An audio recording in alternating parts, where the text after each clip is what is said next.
ইসরায়েলের কাছে দিন দিন আতঙ্কের নাম হয়ে উঠছে ইয়েমেন। দেশটির ক্রমবর্ধমান সক্ষমতা অন্যতম মাথা ব্যথার কারণ হয়ে দাঁড়িয়েছে এই দখলদার অত্যাচারী রাষ্ট্রটির জন্য। ইয়েমেন থেকে ছোড়া একের পর এক ক্ষেপণাস্ত্র হামলার সম্মুখীন হতে হচ্ছে ইসরায়েলকে। ফলে শান্তি শব্দটির নাম ভুলতে বসেছে তেল আবিব।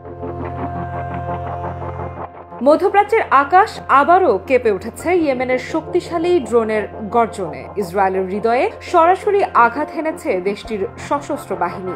একসাথে 4টি গুরুত্বপূর্ণ স্থাপনাকে লক্ষ্য করে চালিয়েছে ভয়ঙ্কর ড্রোন অভিযান। ইয়েমেনের সশস্ত্র বাহিনীর মুখপাত্র ইয়াহিয়া সারি জানান, তাদের ড্রোন ইউনিট 6টি ড্রোন নিয়ে ধারাবাহিক 4টি সামরিক অপারেশন পরিচালনা করেছে। লক্ষ্যবস্তু হাইফা, নেঘেব মরুভূমি, আল রাশরাশ এবং বিয়ারশেভা, 4টি দখলদার ইসরায়েলি ভূখণ্ডের কৌশলগত অঞ্চল, যা দেশটির অর্থনৈতিক ও সামরিক ক্ষমতার জন্য অত্যন্ত গুরুত্বপূর্ণ। হাইফা উত্তর ইসরায়েলের প্রধান বন্দর নগরী, যেখানে রয়েছে শিপইয়ার্ড, তেল শোধনাগার ও নৌবাহিনীর ঘাঁটি। নেঘেব মরুভূমি বিমান ঘাঁটি, ক্ষেপণাস্ত্র উৎক্ষেপণ কেন্দ্র এবং গোপন সামরিক অবকাঠামোর জন্য পরিচিত। আল রাশরাশ রেড সির তীরবর্তী বন্দর, যা ইসরায়েলের আন্তর্জাতিক বাণিজ্যের জন্য অপরিহার্য। আর বিয়ারশেভা দক্ষিণাঞ্চলের প্রযুক্তি কেন্দ্র এবং গুরুত্বপূর্ণ সামরিক কমান্ড হাব। ইয়াহিয়া সারি দৃঢ় কণ্ঠে ঘোষণা দেন, প্রতিটি অভিযানে নির্ধারিত লক্ষ্য শতভাগ সফল হয়েছে। কিন্তু এখানেই শেষ নয়। ইয়াহিয়া সারির সতর্কবার্তা আরও ভয়ঙ্কর। গণহত্যা, অনাহার সৃষ্টি ও জোরপূর্বক বাস্তুচ্যুতির মাধ্যমে ফিলিস্তিনকে ধ্বংস করার যে নকশা ইসরায়েল এঁকেছে, তা শুধু গাজাতেই সীমাবদ্ধ থাকবে না। এই পরিকল্পনার সাফল্য হবে সমগ্র আরব ও ইসলামী বিশ্বের জন্য ধ্বংসের শুরু। তিনি আরব ও মুসলিম দেশগুলোকে সরাসরি আহ্বান জানান, গাজাকে রক্ষা করুন, কারণ এখানেই লড়াই থামানো না গেলে আগামী যুদ্ধ হবে আপনার সীমান্তে। এটি প্রথমবার নয় যে ইয়েমেন ইসরায়েলের ওপর আঘাত হানল।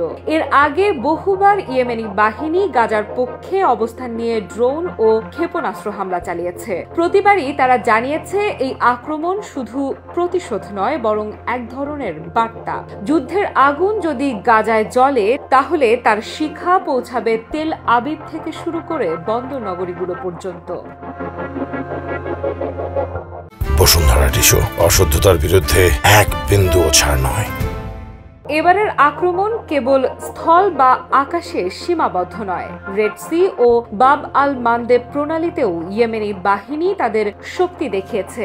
এই নৌপথই মধ্যপ্রাচ্য থেকে ইউরোপ ও এশিয়ার মধ্যে পণ্য পরিবহনের প্রধান ধমনী। ইয়েমেনের হুঁশিয়ারি স্পষ্ট, যে কোনো জাহাজ যদি ইসরায়েলের সঙ্গে বাণিজ্যে যুক্ত থাকে, সেটিও হামলার লক্ষ্যবস্তু হতে পারে।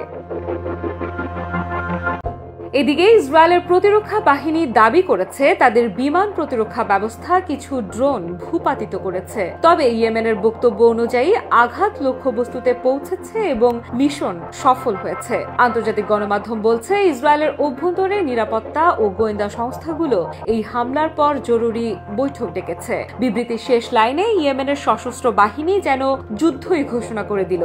অবরোধ ও আগ্রাসন বন্ধ না হওয়া পর্যন্ত আমাদের সহায়তা ও প্রতিশোধের অভিযান অব্যাহত থাকবে। এটি শুধু একটি হুঁশিয়ারি নয়, বরং স্পষ্ট বার্তা। মধ্যপ্রাচ্যের নতুন যুদ্ধক্ষেত্র এখন আকাশ, স্থল ও সমুদ্র, আর ইয়েমেন সেই যুদ্ধক্ষেত্রের এক প্রভাবশালী শক্তি হয়ে উঠেছে। আফ্রিদা ইফরাত, নিউজ 24।